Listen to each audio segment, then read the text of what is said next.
একঘেয়েমি বাঁধাকপির তরকারি ছেড়ে একবার বাঁধাকপির এই রেসিপিটা খেয়ে দেখুন।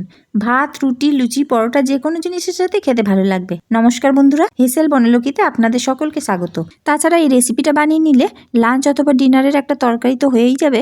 তাছাড়া ইভিনিং স্ন্যাক্সও এটা দিয়ে বানিয়ে নেওয়া যেতে পারে। রেসিপিটা বানানোর জন্য একটা বড় সাইজের বাঁধাকপির অর্ধেকটা কেটে নিয়েছি, আর এরকম ঝিরিঝিরি করে কেটে নিয়েছি। কেটে ধুয়ে সম্পূর্ণ জলটা ঝরিয়ে নিয়েছি। এখন এর মধ্যে দিয়ে দিচ্ছি লবণ। এখানে লবণের পরিমাণটা একটু বেশি দিতে হবে। এখন লবণ খুব ভালোভাবে মাখিয়ে নিতে হবে, আর হাত দিয়ে এইভাবে একটু চিপে চিপে মাখতে হবে যাতে বাঁধাকপিটা নরম হয়ে যায়।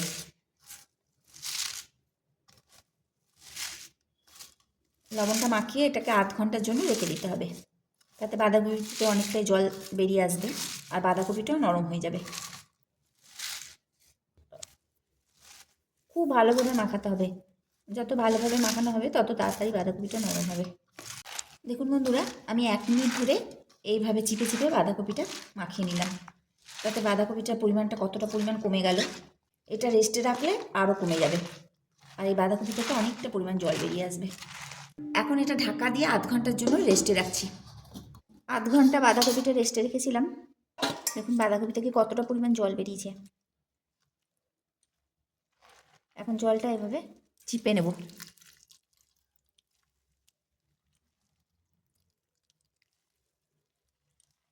যদি পুরো জলটা দেওয়া হয় তাহলে বেসন বেশি লাগবে, তার জন্য এইভাবে জলটাকে চিপে নিতে হবে। আর একটা গামলায় তুলে নিচ্ছি।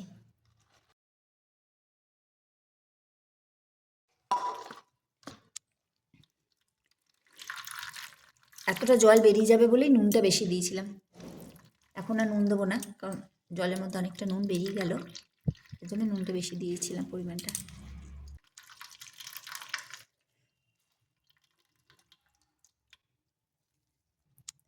দেখুন কতটা পরিমাণ জল বেরোলো। এই জল থেকে সব বাঁধাকপিটা তুলে নেব। বাঁধাকপির মধ্যে দিচ্ছি বেসন।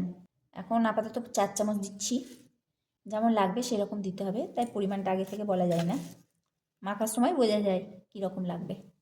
দিচ্ছি অল্প পরিমাণ কালো জিরে, দিচ্ছি অল্প জোয়ান, অল্প জিরে গুঁড়ো, অল্প ধনে গুঁড়ো, হলুদ, দিয়ে দিচ্ছি 1/2 চামচ আমচুর গুঁড়ো। যে চামচে জলখাবার খাই সেই চামচেরই সব 1/4 চামচ করে দিলাম। আমচুর গুঁড়োটা 1/2 চামচ দিলাম। দিয়ে দিচ্ছি 2 পিঞ্চ মতো হিং, আদা অল্প একটুখানি, আর কাঁচা লঙ্কা আছে 2টো বাটা। দিচ্ছি অল্প চিলি ফ্লেক্স আর অল্প ধনেপাতা কুচি। এখন এটা খুব ভালোভাবে মিশিয়ে মেখে নিতে হবে।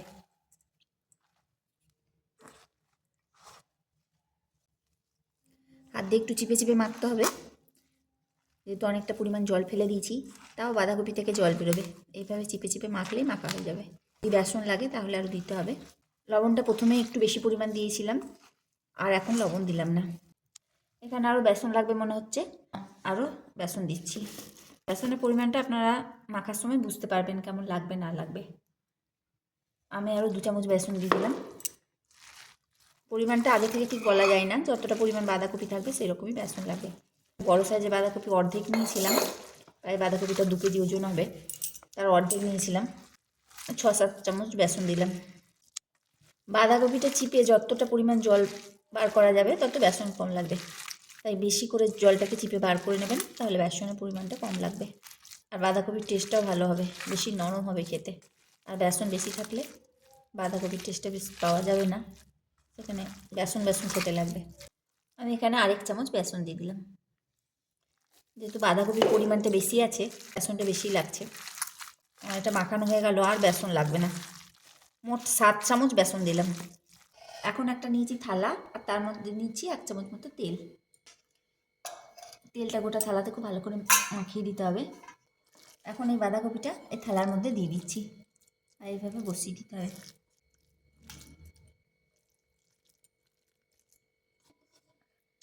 এখন এটা হাত দিয়ে সমানভাবে মেলে দেবো।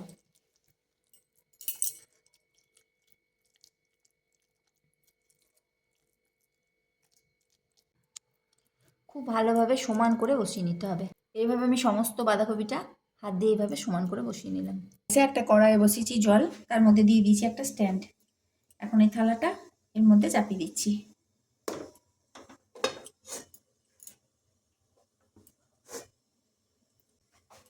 আর উপর থেকে দিয়ে দিচ্ছি একটা ঢাকা। মোটামুটি 20 মিনিট লাগবে, এটা স্টিমে বসানো থাকবে। বাঁধাকপিটা আমি স্টিমে 20 মিনিট বসিয়ে রেখেছিলাম। মাঝে এরকম ছুরি ঢুকিয়ে চেক করে নিয়েছিলাম, ছুরিতে লাগেনি, তাই তুলে বার করে নিয়েছি। আর এটা এখন ঠান্ডা হয়ে গেছে। ঠান্ডা করার পর পিস করতে হবে। যদি এরকম ছুরি ভরার পর যদি ছুরিতে লেগে থাকে তাহলে বুঝতে হবে যে ওটা হয়নি, তাই আরও 10 মিনিট স্টিম দিয়ে নেবেন। এখন এটা ঠান্ডা হয়ে গেছে, এটা পিস করে নিচ্ছি। ঠান্ডা করার পরই কিন্তু এটা কাটতে হবে।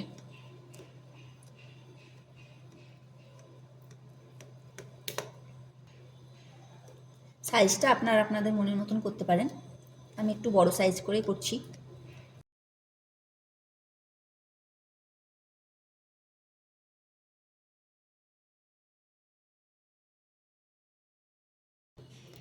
বাঁধাকপির একঘেয়েমি তরকারি না খেয়ে এই রেসিপিটা একবার বানিয়ে খেয়ে দেখতে পারেন। সম্পূর্ণ নতুন একটা রেসিপি, আশা করি আপনাদের সবারই ভালো লাগবে। হাতে যদি সময় কম থাকে তাহলে এতটা অবধি কাজ যখন সময় থাকবে তখন করে রাখতে পারেন। ফ্রিজে রেখে দিলে কোনো অসুবিধা নাই, যখন তরকারি করবেন তখন তাড়াতাড়ি বার করে তরকারি করে নেওয়া যাবে। এইভাবে পিস করে কেটে নিয়ে যদি এয়ারটাইট কৌটোতে ভরে ফ্রিজে রাখা হয় তাহলে 2-3 দিন ঠিক থাকবে।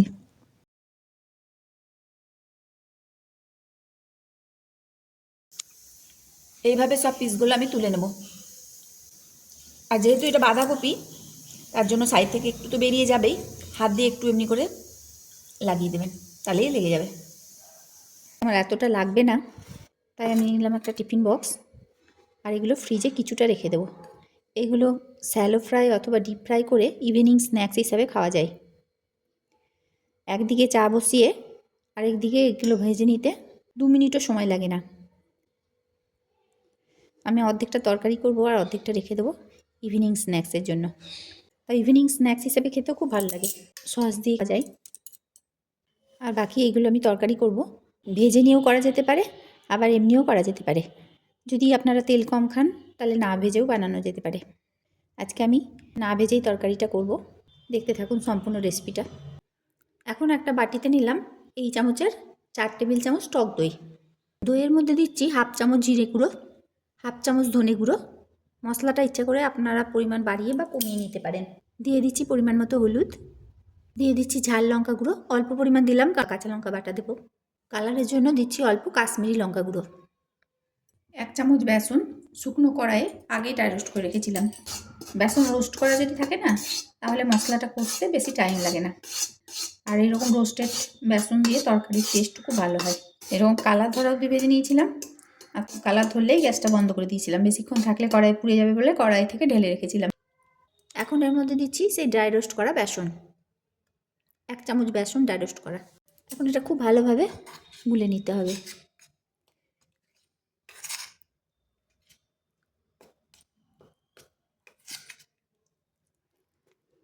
অল্প পরিমাণ জল দিয়ে এটা ভালোভাবে মিশিয়ে নিচ্ছি। খুব ভালো করে ফেটিয়ে নিতে হবে মশলার সাথে দইটাকে। খুব ভালো করে ফেটিয়ে নিয়ে এরকম একটা পেস্ট বানিয়ে নিলাম। এখন কড়াই গরম করে কড়াইয়ে দিচ্ছি সর্ষের তেল। তেলটা গরম হলে দিচ্ছি 2টো শুকনো লঙ্কা ফোড়ন, আর দিচ্ছি অল্প জিরে ফোড়ন, এ দিচ্ছি হিং। ফোড়নটা একটু নেড়ে চেড়ে ভেজে নিতে হবে। এখন দিচ্ছি 1/2 চামচ আদা কাঁচা লঙ্কা বাটা।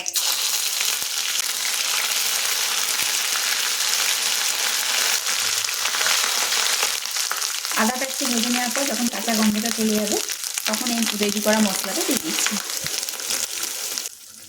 বাটিতে অনেকটা মশলা লেগেছিল তাই বাটি ধোয়া জলটাও দিয়ে দিলাম। এখন সমানে ঘেটে যেতে হবে। গ্যাসের ফ্লেম লোতে করা আছে। মশলা কষতে কষতে দিয়ে দিচ্ছি অল্প পরিমাণ চিনি, পরিমাণ মতো লবণ। বাঁধাকপির যে বরফিগুলো বানিয়েছি ওতে লবণ দেওয়া আছে তাই পরিমাণটা বুঝে দিতে হবে। এখন দিচ্ছি অল্প পরিমাণ কাসুরি মেথি, এটা হাতে করে এভাবে ক্র্যাশ করে নিয়ে দেবো। 1 চামচ মতো কাসুরি মেথি দিলাম, এতে সেন্টটা খুব ভালো হবে যেহেতু নিরামিষ তরকারি। যেহেতু বেসনটা ড্রাই রোস্ট করা আছে, তাই মশলাটা কষতে খুব একটা বেশি সময় লাগবে না। আর যদি কাঁচা বেসন দেওয়া হতো তাহলে কিন্তু মশলাটা কষতে অনেকখানি সময় লাগতো। সেটাও করা যায় কাঁচা বেসন তেলের মধ্যে দিয়ে, সেটা কষতে অনেকটাই সময় লাগে। এই রেসিপিটা যদি আপনাদের ভালো লেগে থাকে তো প্লিজ লাইক, শেয়ার এবং কমেন্ট করবেন। আর যে সকল নতুন বন্ধুরা রেসিপিটা দেখছেন তাদের যদি রেসিপিটা ভালো লেগে থাকে তাহলে চ্যানেলটিকে সাবস্ক্রাইব করে তার সঙ্গে পাশে থাকা বেল আইকন অবশ্যই প্রেস করে দেবেন, তাতে আমার নতুন ছাড়া ভিডিও নোটিফিকেশান আপনাদের মোবাইলে আগে পৌঁছে যাবে। এইভাবে একবার বাঁধাকপির তরকারি বানিয়ে দেখুন, দেখবেন ছোটো থেকে বড় অবধি সবার পছন্দ হবে। ভাত, রুটি, পরোটা যে কোনো জিনিসের সাথে এই রেসিপিটা ভালো লাগবে। সম্পূর্ণ নতুন রেসিপি, আর রেসিপিটা বানিয়ে দেখুন আর কমেন্ট করে বলুন কেমন লাগছে। আর যদি ভালো লেগে থাকে তাহলে একটু বেশি বেশি করে শেয়ার করে দিন চারিদিকে, আত্মীয় স্বজন, বন্ধু বান্ধবদের কাছে, যাতে সবাই এই রেসিপিটা বানিয়ে নিতে পারে। মশলাটা কষাতে হবে খুবই ভালো করে। মশলাটা খুব ভালো করে কষে নিলাম, মশলা থেকে সম্পূর্ণ তেলটা ছেড়ে দিয়েছে। এখন এর মধ্যে দিয়ে দিচ্ছি জল,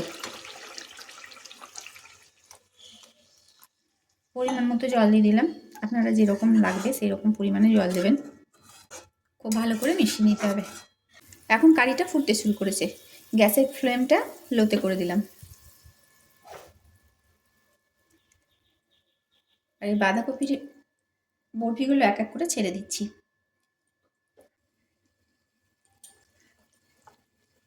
এখন গ্যাসের ফ্লেমটা একটু বাড়িয়ে দিলাম 2 মিনিট কারিটা ফুটিয়ে নেওয়ার পর। তারপর বাঁধাকপির বরফিগুলো এক এক করে ছেড়ে দিচ্ছি।